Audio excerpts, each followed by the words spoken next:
Allora, lasciamo le isole e infine questa sera vogliamo tornare a parlare delle banche, cercare di capire come funzionano, come sono regolamentate, le banche che hanno segnato un trauma anche per i risparmiatori italiani grande in questo 2015, sono fallite delle banche piccole ma significative, vengono fuori storie di banche piccole ma anche grandi, troppo spregiudicate, intraprendenti con i soldi dei propri risparmiatori. Allora di banche parliamo questa sera e della fiducia di noi cittadini, utenti nelle banche con Federico Rampini. Bentornato a Geo, scrittore, giornalista.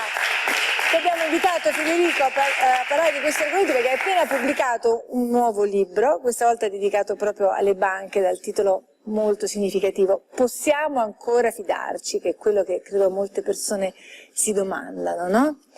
E allora, dicevi nella premessa di questo libro che il 2015 sarà ricordato come per un grande shock che hanno avuto gli italiani, vero? Sì, purtroppo i risparmiatori italiani hanno scoperto o riscoperto che le banche possono fallire. Molti risparmiatori italiani ne hanno patito le conseguenze, i loro risparmi sono stati bruciati, piccole banche sono fallite ma comunque non così piccole da passare inosservate. E allora questo è un libro che è un po' un manuale di sopravvivenza in cui cerco di aiutare il risparmiatore italiano o anche chi risparmi non ne ha e in banca entra per chiedere un prestito, metto in guardia sui pericoli. Le banche possono fallire, se falliscono tra l'altro ci sono delle nuove regole europee discutibili, controverse, che sono state spiegate male agli italiani. E tu riprovi a spiegarle? Che io spiego, sì, e queste regole europee fanno sì che lo Stato non può più intervenire a salvare il risparmiatore, quindi ci sono delle categorie di risparmiatori che sono più esposte di prima. C'è un conflitto di interessi che bisogna conoscere, quando si entra in banca non bisogna illudersi che dall'altra parte dello sportello ci sia qualcuno che ci dà dei consigli disinteressati, saggi e oculati, per aiutarci. Quindi in questo tu ci stai dicendo che noi non ci possiamo fidare. No, tu tra l'altro apri questo libro con un episodio capitato a tua madre, lo possiamo dire? Sì, c'è anche un episodio personale, nulla di grave, intendiamoci. Sì, però è indicativo di quello che succede mi ha colpito, no? Sì, perché mia mamma ha scoperto che erano stati comprati dei titoli usando i suoi soldi sul suo conto senza neanche farle firmare un documento, sulla base di una telefonata abbastanza generica. Questo accadeva dopo che c'erano stati fallimenti come quello di Banca Etruria. Ora, niente di catastrofico, ripeto, alla fine quei titoli che sono stati comprati con i soldi di mia mamma non erano carta straccia, quindi... Però quello che è gravissimo è che i suoi soldi, i suoi risparmi siano stati investiti senza il suo consenso. Sì.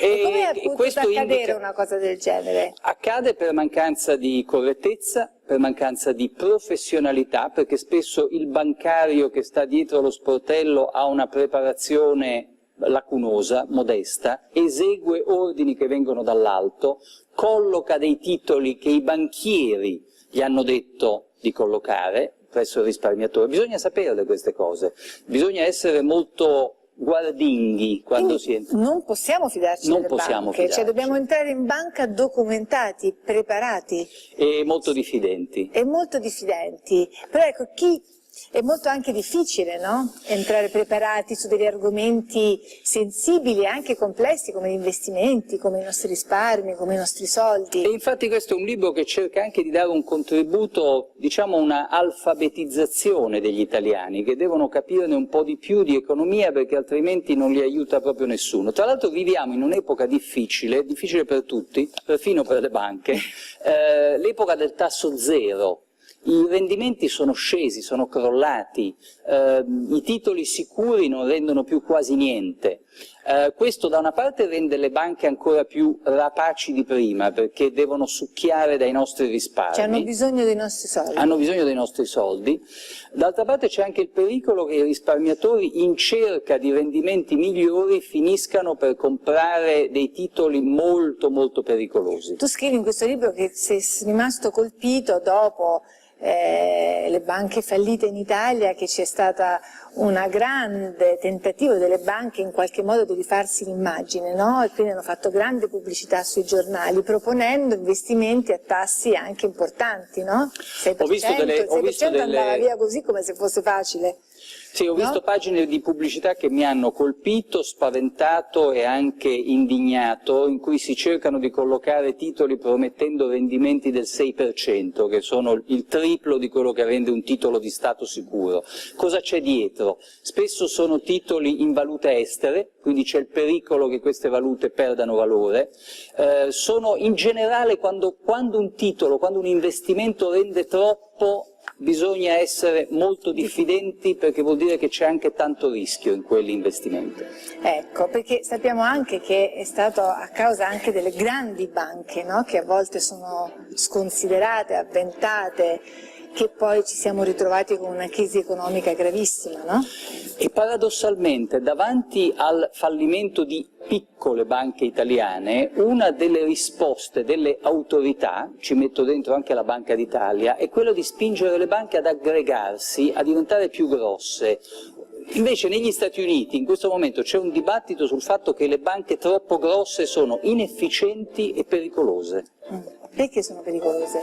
Sono pericolose perché se falliscono quelle è l'intero sistema che va in collasso, come accadde nel 2008-2009, dobbiamo stare molto attenti a non ripetere gli stessi errori. Sono passati solo 8 anni, non possiamo dimenticarci le lezioni di quella crisi.